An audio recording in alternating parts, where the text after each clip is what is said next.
জাপানে থেকে আজকে রান্না করতে চলেছি শুটকি মাছ। আরে হ্যাঁ হ্যাঁ, ঠিকই শুনছো, আসলে বিদেশে থেকেও এই শুটকি মাছকে ভুলতে পারিনি।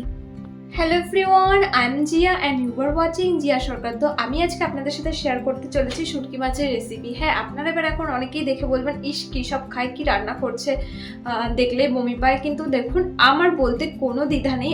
সবাই হয়তো পছন্দ করে না শুটকি মাছ, কিন্তু আমার বেশ ভালোই লাগে। আর হচ্ছে আমার মনে হয় যে যে কোনো খাবার যদি আপনার মন থেকে টানে তাহলে ডেফিনেটলি খাওয়া উচিত। তো আমি ছোটো থেকেই ভালোবাসি শুটকি মাছ, তো আমি খাই। আর এখন হচ্ছে আমি আপনাদের সাথে শেয়ার করছি, অলরেডি সব কেটে কুটে রেডি করা হয়ে গেছে। তো চলো আমি সেখানে চলে যাই, মানে ভিডিওটা শেয়ার করি পরের ক্লিপে।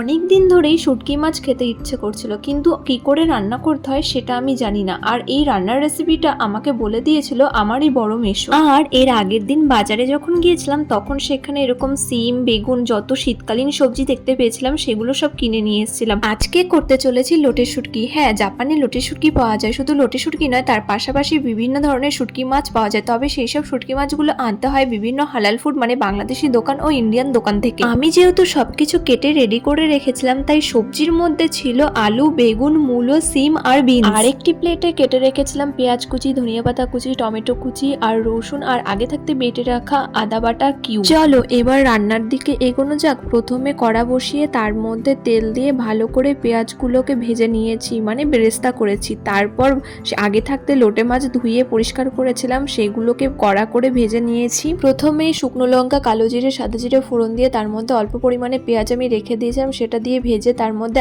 আলু, মূলো আর বিনস দিয়ে ভালো করে নেড়ে চেড়ে নিলাম। আর আমি বেগুন আর হচ্ছে সিমটা পরে অ্যাড করব, না হলে আগে থাকতে দিলে গলে যাবে। ততক্ষণে মশলাটা করে ফেলি। মিক্সির বাটির মধ্যে কাঁচা লঙ্কা, রসুন, আগে থাকতে বেটে রাখা আদা কিউব আর টমেটোগুলো দিয়ে পেস্ট করে নিলাম।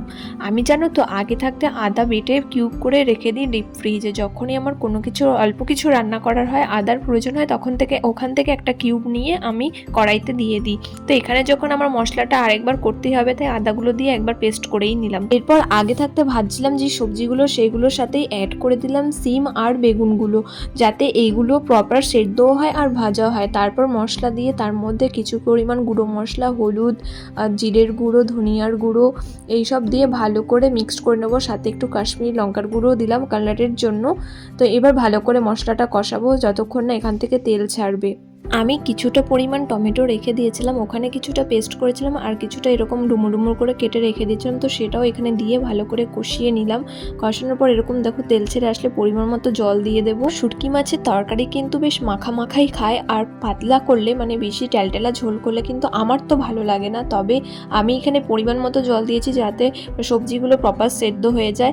আর এরপর আমি দিয়ে দিলাম ওই আগে থাকতে ভেজে রাখা লোটে মাছগুলো, কড়া করেই আমি ভেজে নিয়েছিলাম, সেইগুলো দিলাম, দিয়ে একটু ভালো করে ফুটিয়ে নিলাম। তারপরে এই বেরেস্তাটা যেটা ভেজে রেখেছিলাম সেটা আমি এখানে দিয়ে দিলাম, দিয়ে ভালো করে নেড়ে চেড়ে নেবো যাতে এখানে সব কিছুর সাথে প্রপার মেশে আর এখান থেকে ভালো একটা ফ্লেভার আসে। তারপর ওপর থেকে ভাজা জিরের গুঁড়ো দিয়ে ভালো করে মিক্সড করে নেব। আচ্ছা, আমার তো শুটকি মাছের রান্নার রেসিপি প্রায় শেষেরই পথে। ততক্ষণ তোমরা কমেন্ট করে ফেলো তো কারা কারা এই শুটকি মাছ খেতে ভালোবাসো। এখন তো অনেকেই এসে কমেন্ট করবে কী সব খায়, ঘৃণা পায়, বমি পায়, অনেক কিছু মন্তব্য করবে, কিন্তু কিচ্ছু করার নেই। আমি তারপরও তাদেরকে ভালোই বলবো। যারা পছন্দ করে না সেটা তাদের সম্পূর্ণ ব্যক্তিগত ব্যাপার। এরপর ওপর থেকে বেশি করে আগে থাকতে কেটে রাখা ধনিয়া পাতা কুচি সেটা ছড়িয়ে দিয়েছি আর ভালো করে মিক্সড করে নিয়েছি। তারপর এরকম বাটিতে আমি সার্ভ করে নিলাম, আর একটু ভালো দেখানোর জন্য ওপর থেকে আরও দুটো পাতা এরকম সাজিয়ে দিয়েছি।